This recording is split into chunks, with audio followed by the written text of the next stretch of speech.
Yo les bros, bienvenue sur Spatule Bro, je suis le chef et on se retrouve pour notre review quasi hebdomadaire des chapitres de One Piece.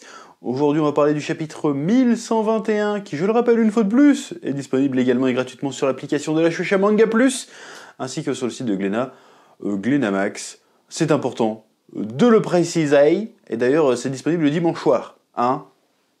Dimanche, pas un autre jour. Bref. On va parler donc du chapitre 1121, mais avant je vais vous faire chier encore avec ma campagne de précommande du Spatule Jump, le big projet de cette année, un magazine, c'est pas un magazine, un recueil d'histoires courtes réalisées par des mangaka francophones. Il reste actuellement 4 jours pour passer votre précommande. Nous avons atteint 455% de l'objectif initial.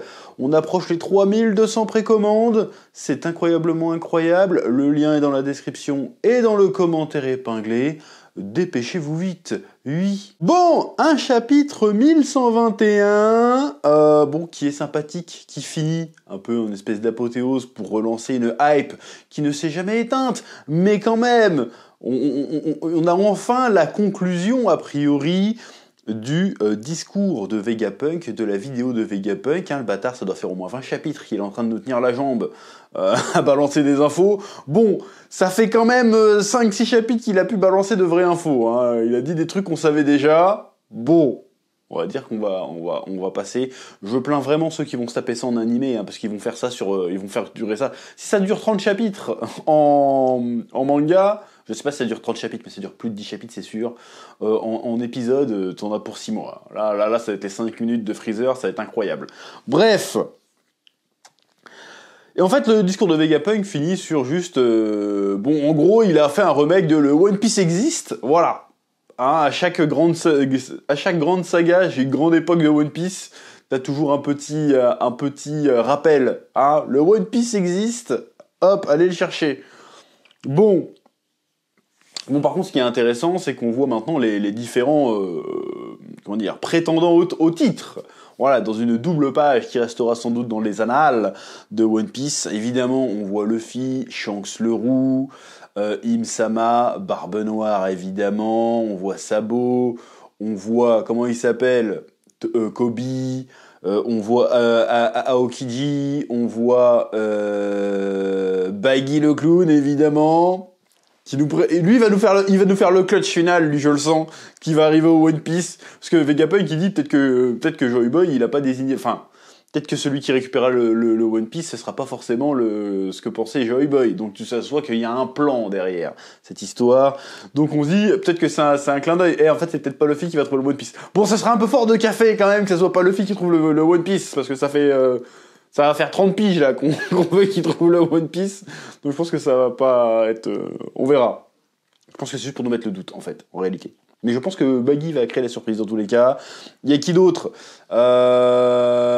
évidemment, il y a Akainu, la marine, tout ça. Bon. Et il y a aussi un personnage qui apparaît dans l'ombre avec une épée, qui rappelle un peu l'épée de Shanks. Du coup, ça ressort la théorie. Tiens, est-ce que Shanks aurait pas un frère jumeau ? Ce qui expliquerait le fait qu'on ait vu Shanks à Marijoa alors que normalement il avait rien à y foutre. Bon, il y a Figarland aussi qui est là. Je vais pas spéculer là-dessus. On sait qu'il y a un personnage qu'on n'a pas encore croisé a priori, soi-disant l'homme à la cicatrice de feu ou je sais pas quoi. On va voir qui est ce personnage. Bon, je vois pas trop l'intérêt de faire un frère jumeau de Shanks en fait. Je vois pas ce que ça apporterait. Alors c'est peut-être le cas, hein. Je dis pas que c'est pas le cas. Je dis que c'est peut-être le cas, mais je suis très curieux de voir ce qu'il voudrait nous raconter avec ça.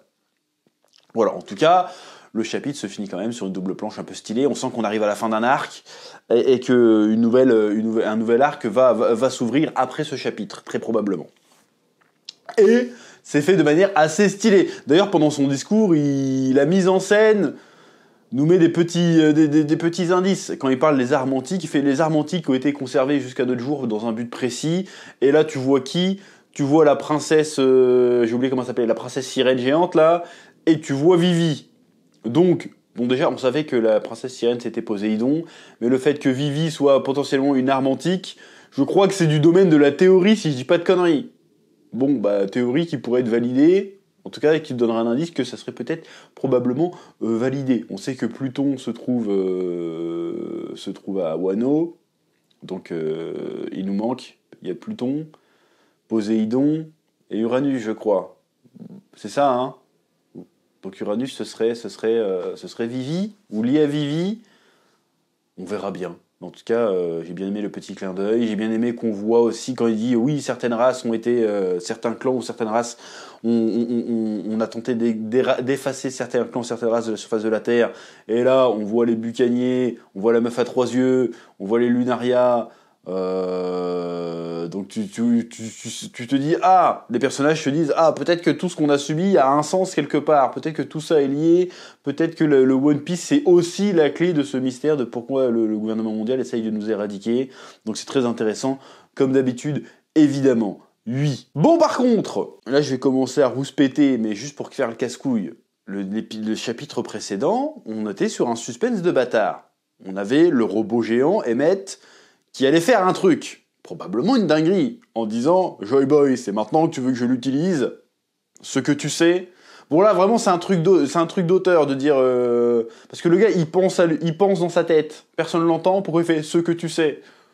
Balance le bail tout de suite, tu vois. Donc ça, c'est vraiment pour mettre le suspense. Il nous met un suspense de bâtard, chapitre suivant, et il parle d'autre chose. Tu fais « Eh oh !» Il n'y avait pas un robot en train de se friter, là, de faire des dingueries. Bon... Passons, on aura certainement le dénouement de cette histoire au chapitre suivant. Bon, ensuite, on a l'attaque de Saturne sur le bateau des géants. Les géants qui tiennent d'ailleurs très bien dessus, hein, qui arrivent à se défendre contre le doyen. Et Luffy qui va pour aller l'exploser, et puis il voit Bonnet qui repasse en mode Nika, et il dit « Non, t'as raison Bonnet, c'est à toi de te débarrasser de lui ». Alors autant je comprends la symbolique, autant la scène est stylée avec Bonnet qui fait « Ouais, à cause de toi, j'ai pas pu grandir avec mes parents, là, tu vas payer pour tout ce que t'as fait à mon père et à ma mère. Vas-y, coup de poing Nika de la libération avec Luffy qui carry, si tu veux. » Évidemment, plus la scène où elle va balancer le coup de poing. Je suis désolé, si ça c'est pas du clin d'œil à Dragon Ball, vous allez me dire « Ouais, t'es sur Dragon Ball, tu vois Dragon Ball partout. » Mais Oda Sensei suit Dragon Ball lui-même, ça c'est un hommage à Goku Gohan, ça se voit dans la mise en scène de comment ça fait. Hein. Quand Luffy est derrière tout tramé et tout, un truc que Oda fait jamais, et tout d'un coup il le fait, et il le fait la seule fois où tu vois un Goku tramé, une des rares fois où tu vois un Goku tramé en arrière-plan dans une planche de Dragon Ball, c'est quand il fait le Kamehameha Père-Fils, tu vois. Donc là, il y a un délire. Pour moi, il y a un hommage, il y a un clin d'œil, il y a un délire. Il y a une référence. Ça marche si tu veux, mais moi j'ai un problème. Or c'est peut-être moi. Hein. Encore une fois, tu sais, il y a eu énormément de chapitres, je me souviens pas de tout dans le moindre détail. Encore une fois. Mais que Nika, Joy Boy, Luffy laisse le coup finish à Bonnet. Ça a du sens pour moi que si Luffy est au courant du passif qu'a Bonnet et Kuma avec Saturne. Or, j'ai pas souvenir qu'ils soient au courant des bails. Je veux dire, Luffy n'a pas vu le flashback. Si tu veux. Bon, après, peut-être que quand Saturne a essayé de choper Bonnet, il a entendu le discours comme quoi, ouais, vas-y, je vais te tuer parce que voilà, ton existence, nanana. Peut-être que c'est ça. Mais vu comment Luffy réagit, t'as l'impression qu'il a vu le flashback avec nous. Attends, je vais pas éclater Saturne moi-même parce que bon, pour l'histoire... pour que ça raconte un truc intéressant, faut que ça soit Bonnet, quoi. J'ai l'impression que c'est ça. C'est genre, limite, on brise le 4e mur en mode, vas-y, ah bah non. Ça marche mieux si c'est Bonnet qui l'éclate. Or, en vrai, c'est pas Bonnet qui l'éclate. Tu vois bien que c'est lui qui fait la plupart du boulot, mais il y a le côté, vas-y, je suis le champion de la libération, du coup, je vais te libérer. Voilà. Et pour te libérer, Bonnet, tu as besoin d'éclater toi-même ce bâtard de Saturne, donc vas-y, je vais t'assister, comme ça après tu seras libéré, tu pourras aller de l'avant dans ta vie, dans la suite. Voilà, donc j'aime bien la symbolique, mais dans la logique, je dis, mais comment il est au courant de tout ça, lui? T'as l'impression qu'il connaît toute l'histoire, et il a pas vu le flashback. Ou alors c'est moi qui oublie des scènes où il est au courant des bails, tu vois. C'est possible aussi. Bon, sinon on sent bien qu'on arrive à une espèce de conclusion et que le climax final, j'ai envie de te dire, se fera très certainement du point de vue du robot. On attend toujours de savoir ce qu'est l'incident d'Egghead dans sa totalité. Est-ce que ça va être la mort des doyens? Est-ce que ça va être la destruction d'Egghead? Est-ce que ça va être une espèce de catastrophe d'un point de vue naturel? Parce qu'on a vu que ça commence à trembler et tout. Qu'est-ce que ça va être exactement? Est-ce que l'incident c'est juste le leak des dossiers de Cyberpunk, de Vegapunk? On sait pas trop encore ce que c'est. Cette histoire d'incident d'Egghead. J'imagine que la réponse sera dans la conclusion.